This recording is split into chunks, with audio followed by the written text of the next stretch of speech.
from 1801, but in the witchcraft hysteria days of 1692, this was a field. This allegedly was where Giles Corey was crushed to death as a witch.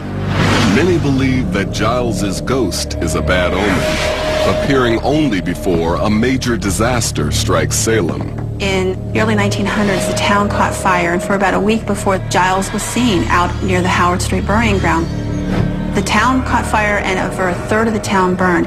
Interestingly enough, the fire stopped at the foot of Gallows Hill, where Corey's wife was hung, along with everybody else. The spot where the victims were hung is still a subject of debate. But through extensive research, paranormal investigator Molly Stewart believes she's pinpointed the exact location.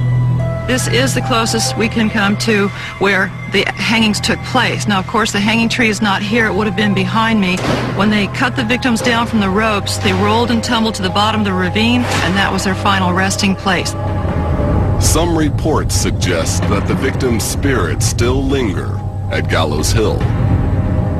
The fact that all those people, were killed in innocent blood, that's going to create a hardcore nest of ghosts. One fateful night, Molly walked right into that nest, coming face to face with a chilling spirit. It was under a full moon. It was kind of late at night. That's when I like to go when no one else is around. And I heard voices at the very top of the hill. I thought, because it's a full moon, maybe these are some local witches doing some kind of ritual. But as I was coming up the hill and taking pictures, there was complete silence by the time I actually got to the top of the hill. And I'm looking around, and I see a tall, hooded, robed figure off to my left, at least 6 feet tall or higher. And this figure didn't move, didn't speak to me, just stood there. And I said, "Hello?" Thought he was being rude. And I came closer, and the figure just vanished right in front of me. So I immediately took a picture. And there's 3 orbs bursting out of the spot where the figure was just the second before. My hair stood straight up, I got a bad vibe, and I left. Did Molly confront one of Salem's unsettled spirits? For many, the encounter only confirms that Salem's witches won't rest until they're properly buried. Coming up, a famous writer's hidden family legacy. He was not born Nathaniel Hawthorne. He was born Nathaniel Hathorne without the W. And later, a signed confession's startling revelation. It's basically a confession of forgiveness in which she says she was used as an instrument by the devil to accuse people that were innocent. With their dying breath, many of Salem's persecuted leveled deadly threats, promising paranormal justice to their perpetrators. But perhaps no curse was more potent than that of local beggar woman Sarah Good. She smokes a pipe, and she doesn't go to church, and she's poor. Sarah Good was far from the Puritan ideal of a woman. So when she was accused, everyone believed she was guilty. I do suffer, for there be some amongst us who send out evil spirits against me and others. I call out Sarah Good. I am not a witch. The trials were a travesty. First of all, there wasn't a single person involved in the trials who had any legal training, from the judges on down. Not only did her estranged husband bear witness against her, the court frightened her daughter into testifying for the prosecution. What's more, she was forced to appear in front of the notorious hanging judge, John Hathorne. John Hathorne was a very enthusiastic witch hunter. He appeared to believe that there was a conspiracy of Satan and he was going to stop it. Hathorne showed no mercy. He sentenced Sarah to death, despite the fact that she was pregnant. For 7 months, Sarah languished in squalid jail conditions, waiting to give birth. There were no bedding. It was literally a dungeons, cold, damp, dank. In those conditions, the newborn died within days. She had no food to eat. She had very little clean water. There was no way to tend this baby, and they didn't even remove the baby from the jail. It was possibly the spawn of Satan, so we wouldn't want to do that.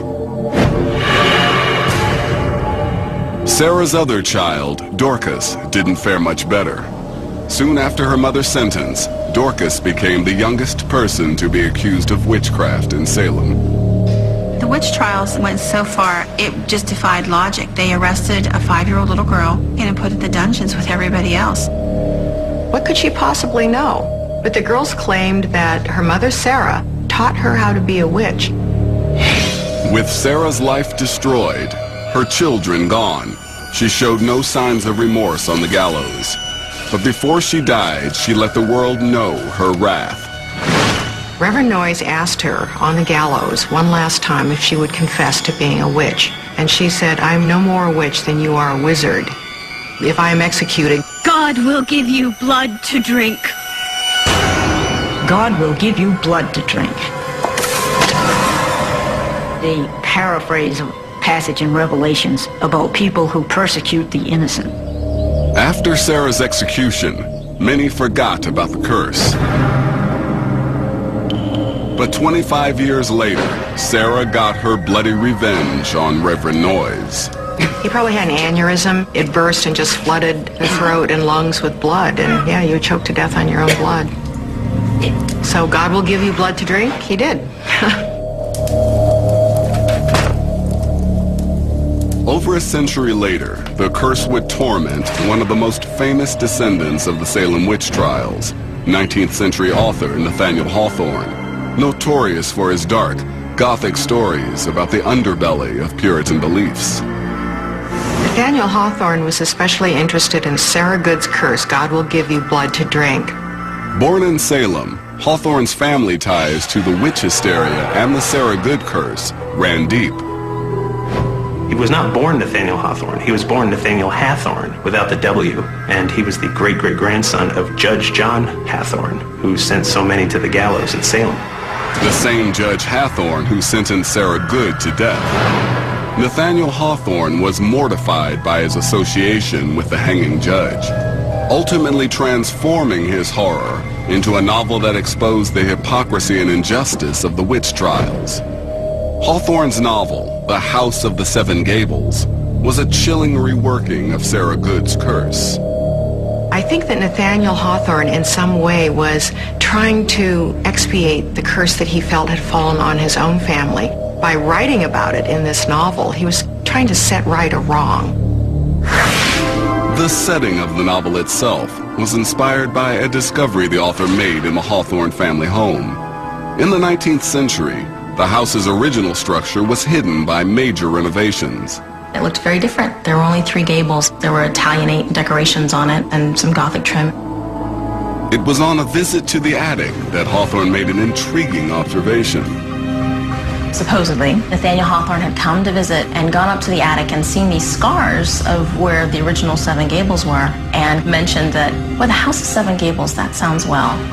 The house's mysterious aura provided a perfect setting for a 19th century horror novel. Many people who visit the House of Seven Gables feel a general sense of foreboding. They can't quite put their finger on it, what's there and why, but they walk in and they feel an oppressive atmosphere or an icy feel to the house.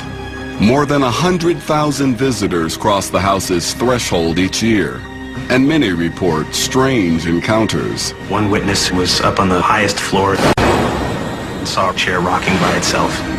It was behind the rope, you couldn't get to it. I spoke with former tour guides there who said, you know, yes, we have seen and heard things around the house, but we're really not supposed to talk about it. Could the House of the Seven Gables be truly cursed, even generations later? And what other unspoken secrets still lurk in the heart of Salem? Coming up, could voodoo be the key to witchcraft hysteria? If anyone brought a witch into the Salem mix, it was Reverend Samuel Parris with his slave, Tituba. And later, the missing remains of one of Salem's most unlikely victims. It was illegal to bring home the body of a condemned witch. Our best guess is that Rebecca's son and her husband went back by nightfall. By autumn of 1692, Salem had descended into chaos. Growing doubts over the conviction of some of Salem's most upstanding citizens inspired a petition to the governor to stop the witch trials. By the end of the year, The use of spectral evidence had been outlawed. The brutal executions had come to an end. But the horror of the trials still echoed through Salem. Almost immediately, when the hysteria subsided, there were many people who felt guilty, remorseful, and regretful. Since then, experts have tried to pinpoint exactly what triggered the hysteria. Many believe it was a widespread fear of anyone who didn't fit the Puritan mold. The definition of a witch is a real moving target. The most simplest one I can think of is a witch is anyone outside the mainstream who practices a non-mainstream belief system. The most obvious outsider was Tituba. If anyone brought a witch into the Salem mix, it was Reverend Samuel Parris with his slave, Tituba. Sometimes called the Black Witch of